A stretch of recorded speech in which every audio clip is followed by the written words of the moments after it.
వినూత్నమైన ఆలోచనలతో విజనరీ నాయకుడిగా ఉమ్మడి ఆంధ్రప్రదేశ్తో పాటు నవ్యాంధ్రప్రదేశ్ని ప్రగతి పదంలో నడిపించి అనేక సంక్షేమాభివృద్ధి కార్యక్రమాలను చేసి చూపిన నేతగా నారా చంద్రబాబు నాయుడు ప్రజల హృదయాల్లో సుస్థిర స్థానాన్ని సంపాదించుకున్నారని తెలుగుదేశం పార్టీ పల్నాడు జిల్లా అధ్యక్షులు కొమ్మాలపాటి శ్రీధర్ తెలిపారు. నారా చంద్రబాబు నాయుడు ముఖ్యమంత్రిగా తొలిసారి బాధ్యతలు చేపట్టి 30 ఏళ్లు పూర్తి చేసుకున్న సందర్భాన్ని పురస్కరించుకుని నర్సరావుపేటలో జిల్లా కార్యాలయంలో రాష్ట్ర గ్రంథాలయ పరిషత్ చైర్మన్ గోనుగుంట్ల కోటేశ్వరరావు, తెలుగుదేశం పార్టీ వైద్య విభాగం రాష్ట్ర ఉపాధ్యక్షుడు డాక్టర్ కడియాల వెంకటేశ్వరరావుతో కలిసి కొమ్మాలపాటి కేక్ కట్ చేశారు.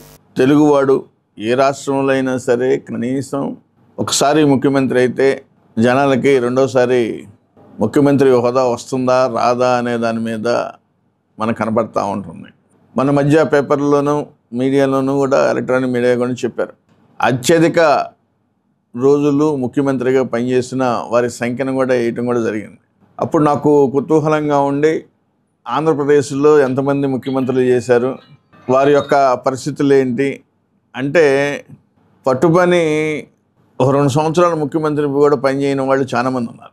ఒక 30 సంవత్సరాల క్రితం ఒక ముఖ్యమంత్రిగా ప్రమాణ స్వీకారం నారా చంద్రబాబు నాయుడు అనే పదంతో ముఖ్యమంత్రిగా ప్రమాణ స్వీకారం చేసి ఈ రోజుకి మరి 30 సంవత్సరాల కాలం పూర్తయింది అంటే అందరూ ముఖ్యమంత్రులు వస్తారు, పాలసీగా ఏదో చేసుకొని ఆయన సీట్ కోసం నిలబెట్టుకోవటం కోసం అనేక ప్రయత్నాలు చేస్తారు. ఆ రోజు ఎన్టీ రామారావు గారు ప్రవేశపెట్టాడు, అనేక పథకాలను ప్రవేశపెట్టారు. అయితే ఆర్థికంగా అభివృద్ధి చెందడం కోసం తీసుకున్న నిర్ణయాలు, చంద్రబాబు నాయుడు గారు తీసుకున్న నిర్ణయాలు అనేకం.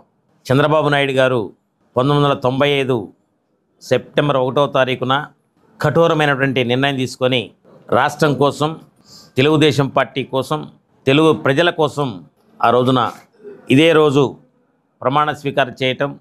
వారు ప్రమాణ స్వీకారం చేసినప్పుడు పరిస్థితులు ఎలా ఉన్నాయంటే బడ్జెట్ చూస్తే కేవలం 10,000 కోట్ల రూపాయల మధ్య ఉండేది.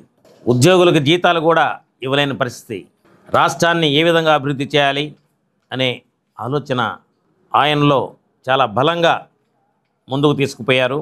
దాన్ని కొన్ని సంస్కరణల ద్వారా బడ్జెట్ని వారు 1995 నుంచి 2025 వరకు చూసినట్లయితే 10,000 ఉన్నటువంటి బడ్జెట్ని 2004 వరకు దాదాపుగా 1,25,000 కోట్ల రూపాయలకు తీసుకువెళ్ళటమే కాకుండా రాష్ట్రాన్ని ఉమ్మడి రాష్ట్రంగా ఉన్నప్పుడు బ్రహ్మాండమైనటువంటి అభివృద్ధి